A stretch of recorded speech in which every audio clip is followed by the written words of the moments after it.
Hello. Welcome to the Christel Crawford Show.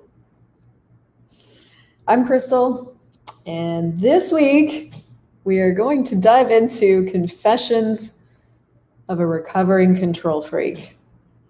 I don't know what you're talking about. That can't possibly be me. It's 100% me. And of course, this show got created out of the intensity of the week that I've just had created for myself. Hi, Parisa. And I first want to let you guys know that you are warmly invited to a 14-day series that I'm going to start live on Thursday called The Paralysis of Perfection. The link to register is in the comments of this video already, so please come. If you're listening to this in the future, you can find that series in my shop. All of these little 14-day series are just incredible. Because what I'm aware of is that what's thawing in my world is something I've been dealing with and doing for my entire life. And something I've been dealing with and doing, my family was dealing with and doing. And it's this thing of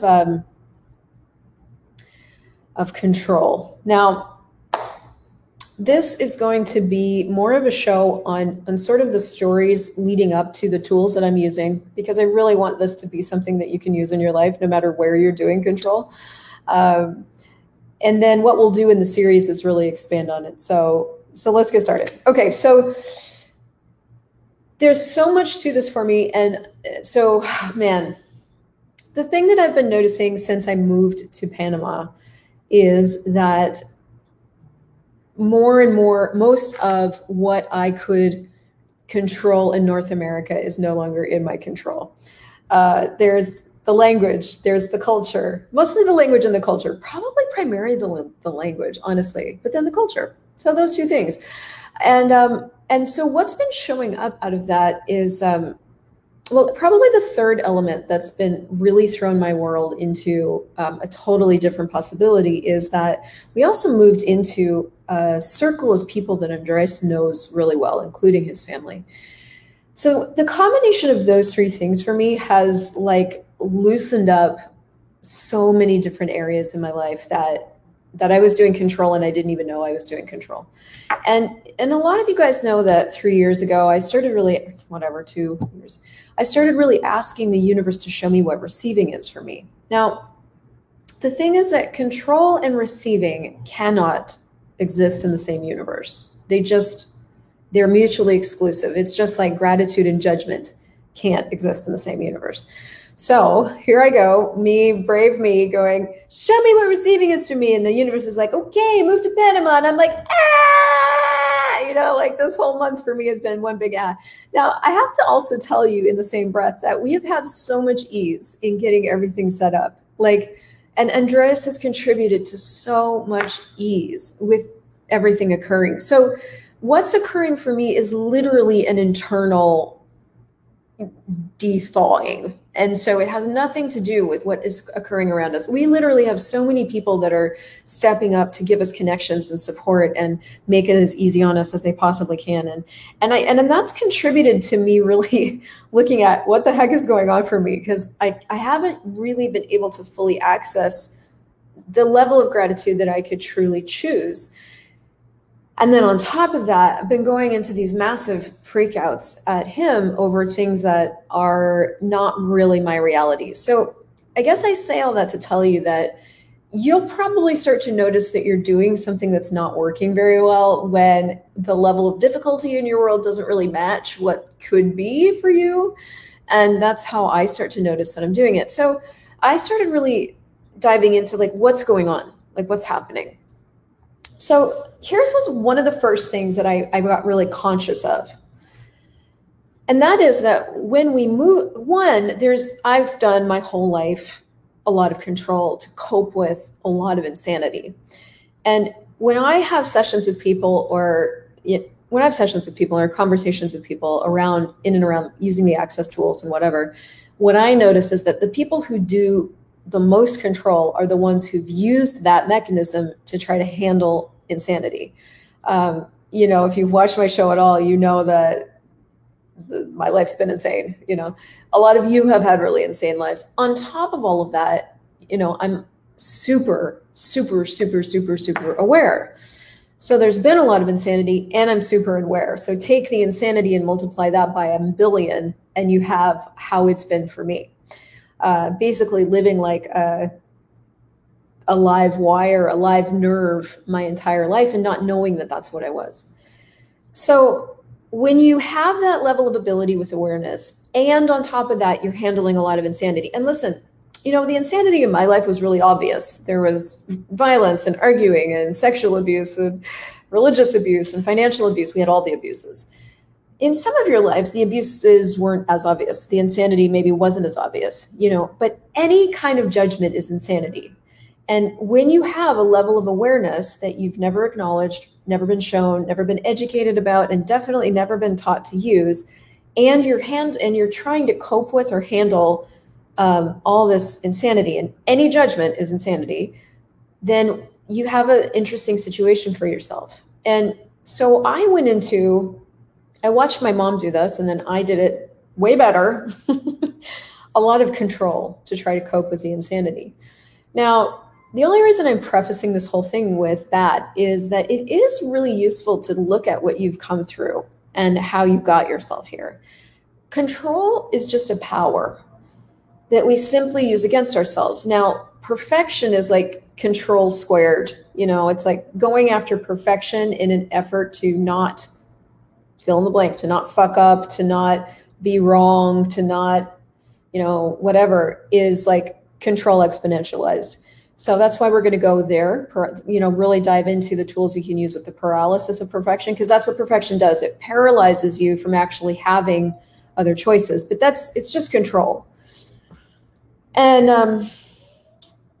okay, so I say all that to say that the very first thing that I became aware of was that. The second thing that went really hand in hand with that awareness of what I've created to try to cope with all this insanity was that I'm aware. You are aware.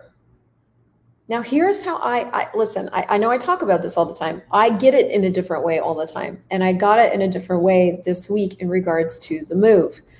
I have moved to Latin America. I might have mentioned that. As I've been unraveling this for myself and noticing how much control is coming up in my world to change, what I've simultaneously been aware of is I'm also aware. Wait a minute. 99.999999999% of everything that goes on in my world isn't mine, self. Hey, self, 99.999999999% of everything that goes on in your world isn't yours. I'm like, oh, so is all the control that's up in my world to change mine? So 48 hours ago, I got really aggressive with, are you mine? For every single sensation in my world. Now, whatever it is that's coming up to change is coming up in a really big way, which is where I'm at right now, I have to get way more assertive consciously with the basic access consciousness tools. And one of the very basic access consciousness tools is 99.999% of everything that goes on in your world isn't yours. And number two, you have to be willing to ask it a question. And you can ask the question, who do you belong to? Or you can do my version of the question, which is, are you mine? Because for me, that works better. Now, what's really important about that tool is using it, number one. Not judging yourself when you use it. So you can also ask that question of like, well, who do you belong to?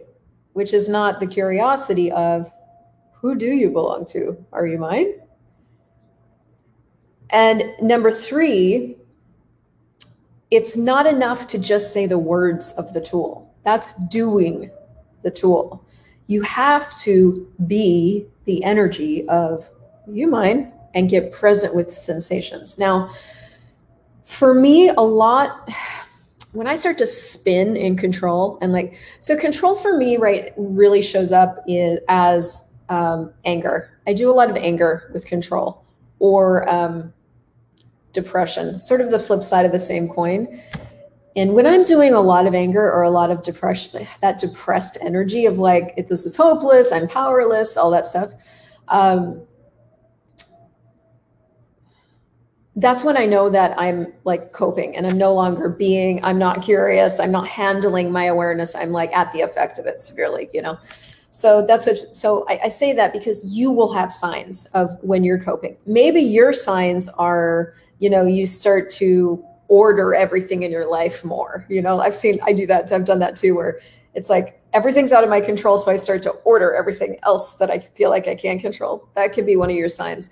But all of you have these signs of when you're starting to cope rather than be, okay?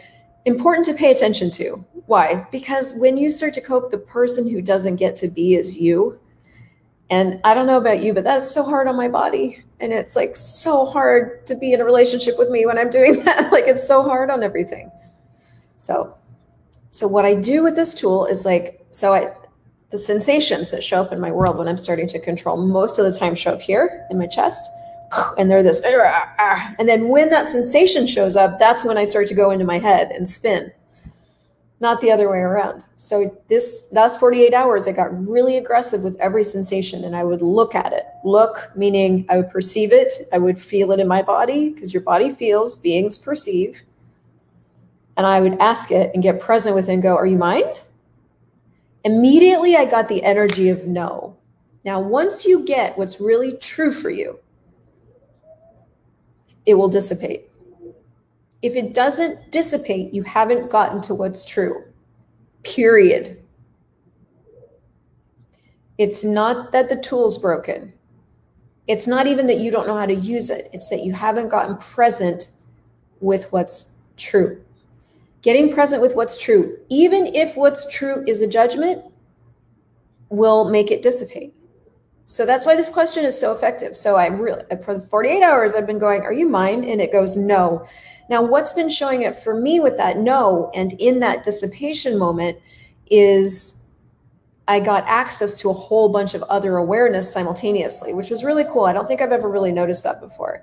Most of the time when I've used this tool, I get the dissipation and then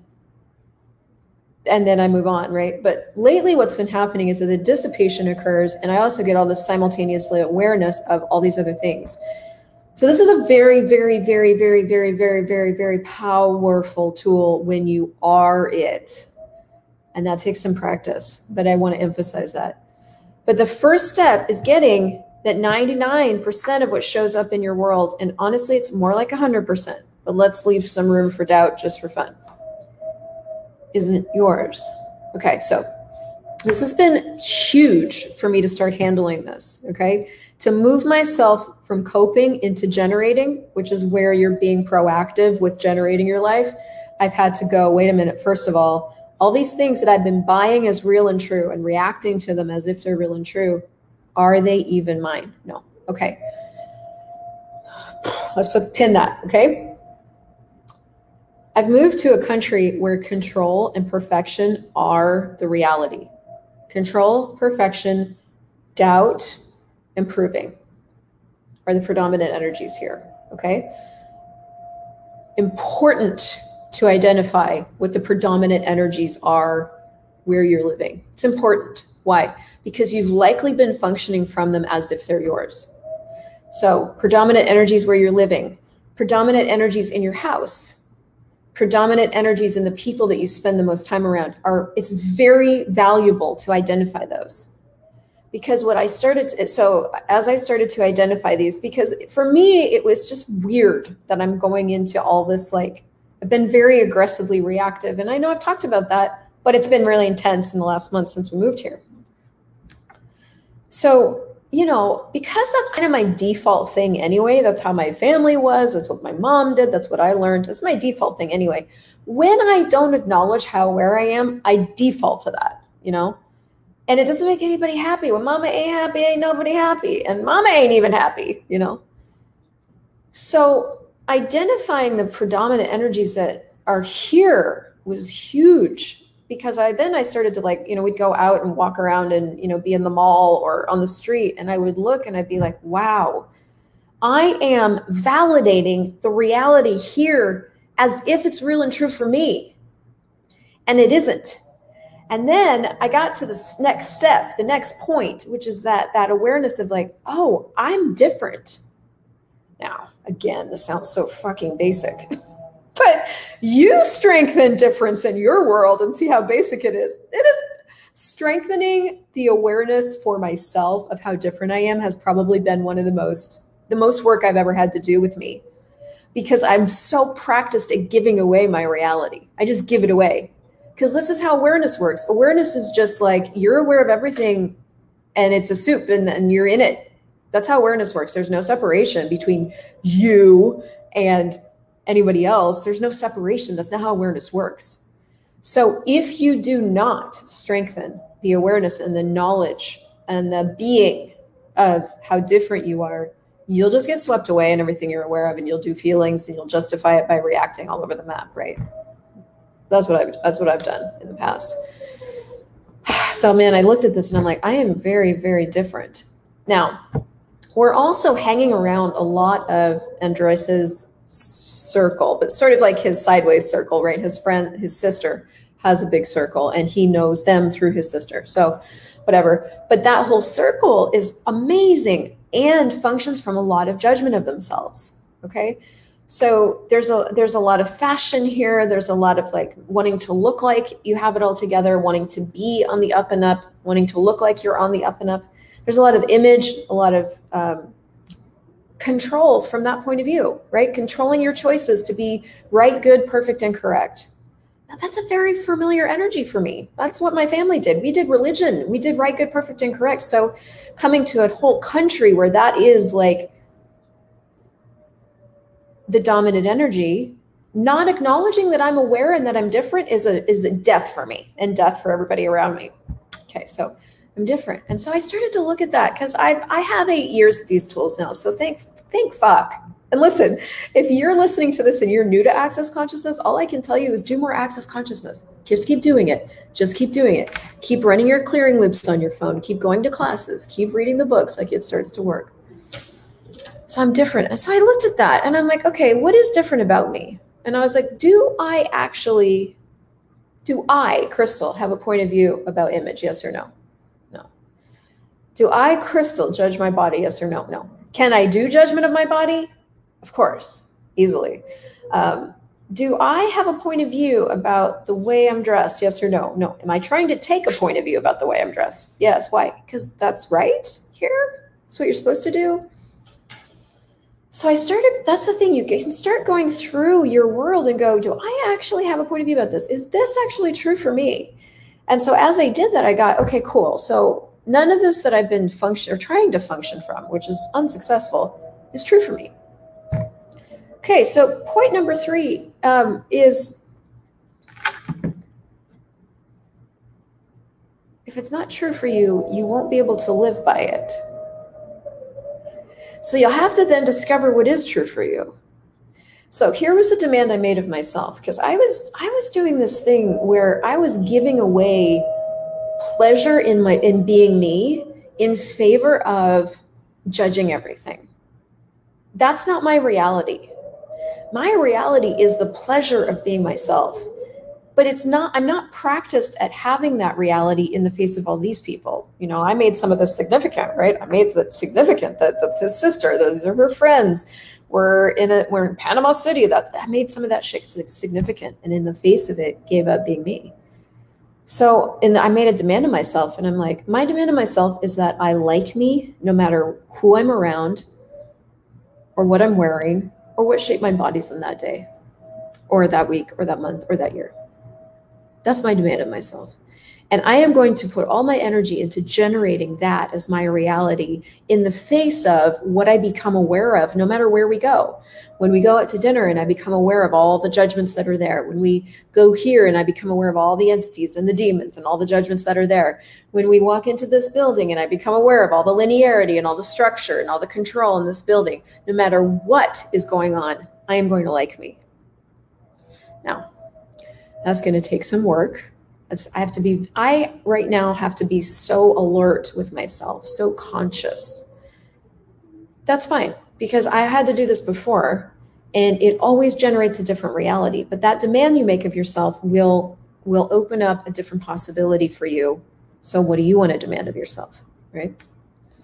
Okay, number 3, you can't change what isn't yours. I don't know if that's 3 or 4 or 5.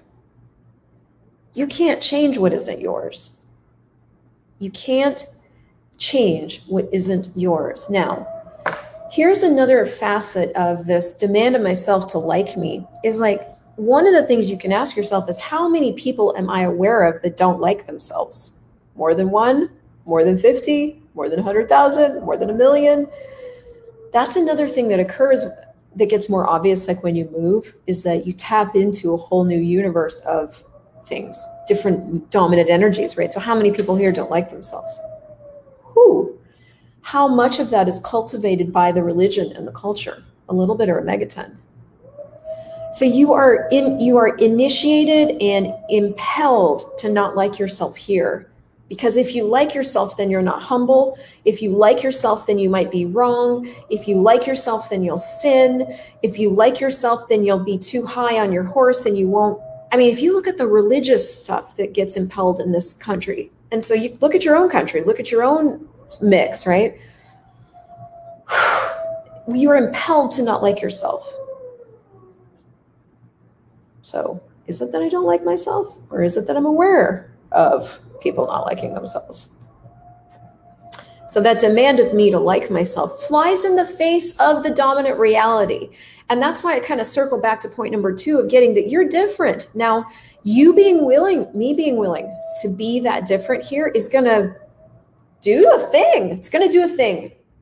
You're not supposed to like yourself. And so I do like myself. I actually really like myself. I'm comfortable in my skin until I leave the house. That's what I've been saying. I'm like, I'm comfortable in my skin until I go down to the pool, right? We have a pool here. And then I'd go down to the pool and all of a sudden I would be stressed. And the other day I was looking at that and I was like, okay, is it that I'm stressed because of the pool or something else? Something else.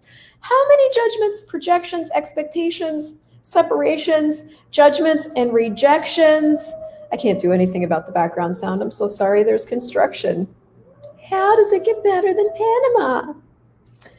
So, you know, like how many projections, expectations, and judgments am I aware of at the pool? I mean, people go to pools to swim or something else. They don't go to swim.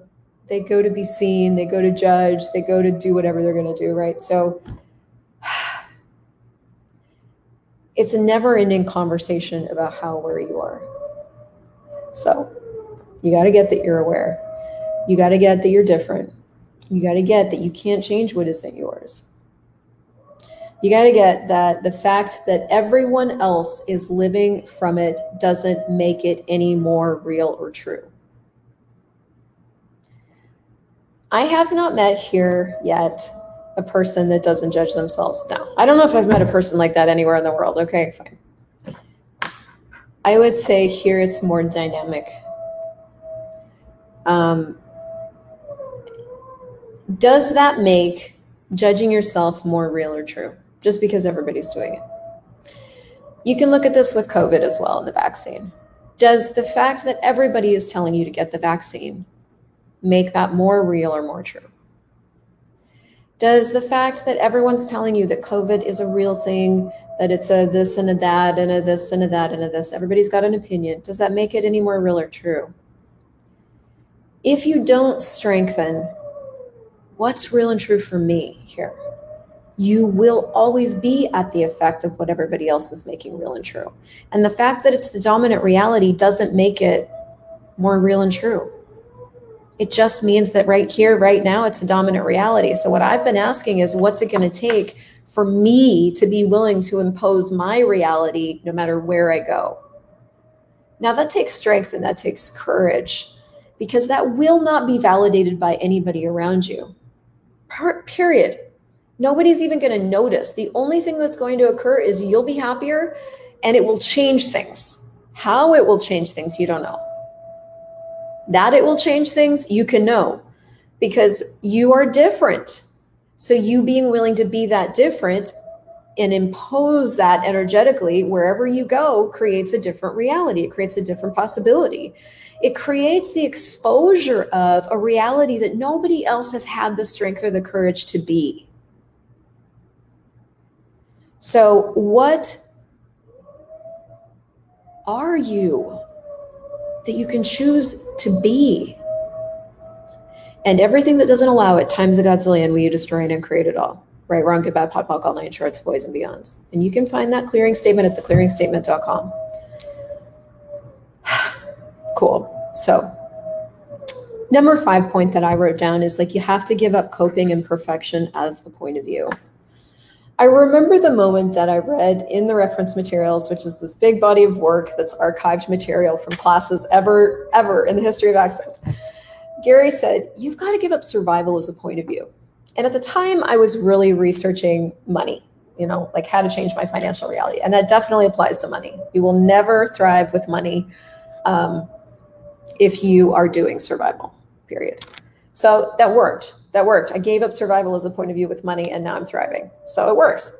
What I realized is that I have not yet given up coping and perfection as points of view when it comes to people. I haven't yet done that, but that's going to change. That's the thing I'm choosing. Because if you only ever cope with people's insanity, the person who will always struggle is you. If you start choosing to be as different as you are, if you start choosing to impose your reality, no matter who you're around, you will thrive. Other people will do whatever they do, and you will get to be it. Like, you will thrive. So it's like, if I keep choosing to cope, or I keep choosing to try to be perfect, which is also a coping, perfection is a coping, then I'll fail. I'll fail. I'll be unhappy. I will be reactive. I will be always looking for the projected future reality that is the inevitable destruction. That's what I'll do with coping. Because in a coping position, you're always on the defensive. In the choice for being you, that is an offensive imposition into the limitations other people are making so real and so true. And I'm sorry, I may surrender to giving up my reality for a month, which honestly is a fucking long time for me, but fuck limitation. For me, limitation will die in the path of what I know as possible. And that will only be possible if I choose to be as different as I am. And so I'm making a demand of myself. That's my tool. I am also really actively, consciously, aggressively using, are you mine? Who does this belong to? Are you mine? Are you mine? Are you mine? No. If you really use it and you get present and that energy will dissipate, you will create a different reality for yourself. And then really opening up to the courage and the strength that it takes to be as different as you are. I spent most of my life being made fun of in school. I was bullied in school. We were really different as a kid. As a kid, I was in a different religion. I was very smart. I had big glasses, long hair. I didn't fit in on any level. And I remembered when I was 16, I vowed, I made this oath and a vow to like be cool. I wanted to be one of the cool kids. The thing I'm getting today at 46, after 16 years, 30 years later, the thing I'm getting today is I am not cool. I am different. The way people function doesn't make sense to me. The fact that they judge themselves into oblivion is the hardest thing to be around. This world as it is does not make sense to me, but I did choose to come here, and I did choose to be me here now with a body. And I can either be at the effect of everything that doesn't make sense to me, or I can go, yeah, that's not real and true, and be me. Now it's a practice.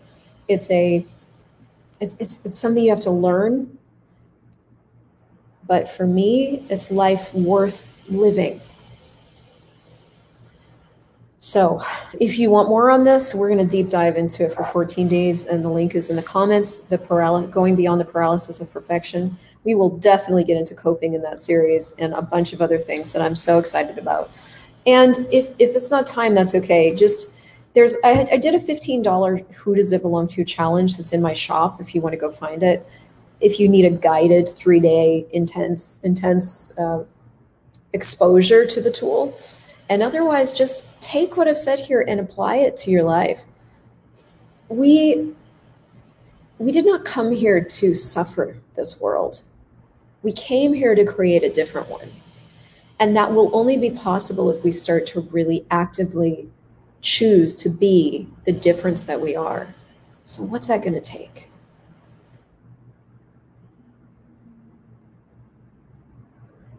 See you next week.